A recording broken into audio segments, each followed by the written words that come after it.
are listening to DJ BanNok เจ้าพ่อเมืองเหนือ Cùng mẹ con ta có yêu chuyện cảm xưa mẹ con nhớ bộ bao tiêu cụ cứ mong thương là có chỉ bao cậu lưu cho là có chỉ bao có chú bao cậu muốn nhớ đâu có gì mẹ con nhớ ta có chỉ hoa sáng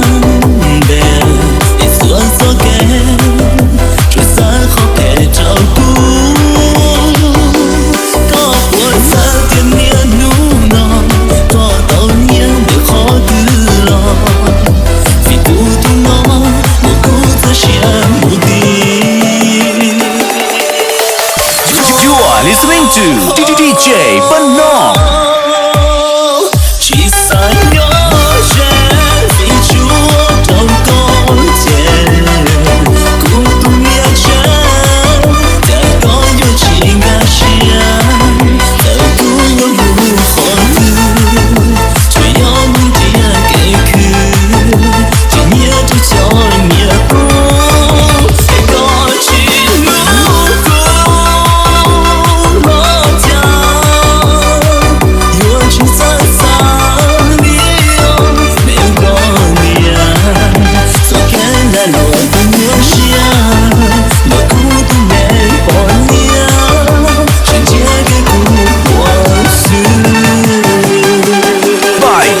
เมืองเหนือ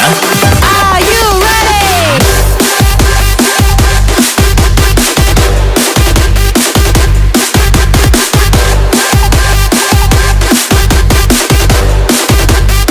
One, two, three, let's go!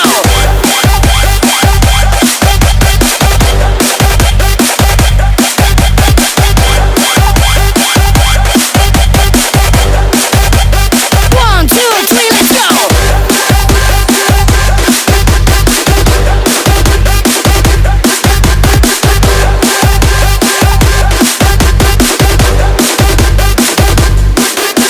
เจ้าพ่อเมืองเหนือ chỉ sai nhớ sẽ vì Chúa trong con trẻ cũng tung nhớ chán đã có yêu chuyện ngã xiang đã cũng ngắm buồn khó thương cho gió muốn tia kể khứ chỉ nhớ tôi cho nhớ tôi sẽ có chuyện ngủ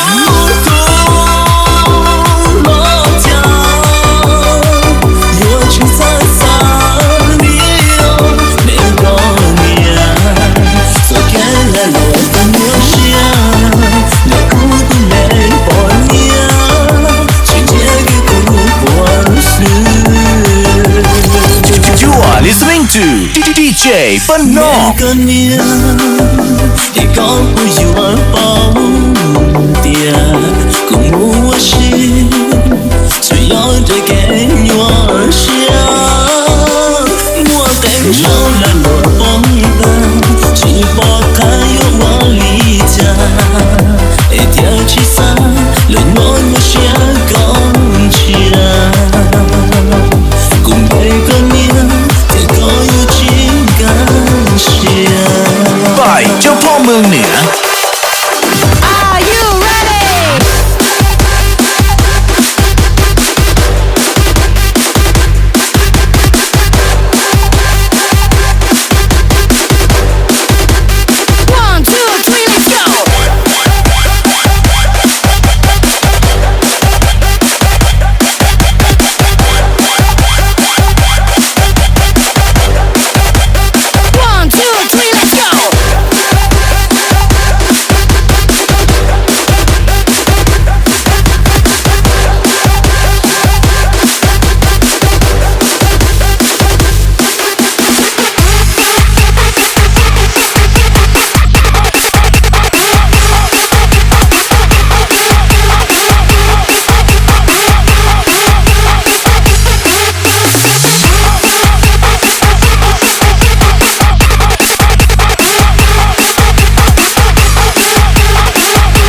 มึงเนี่ย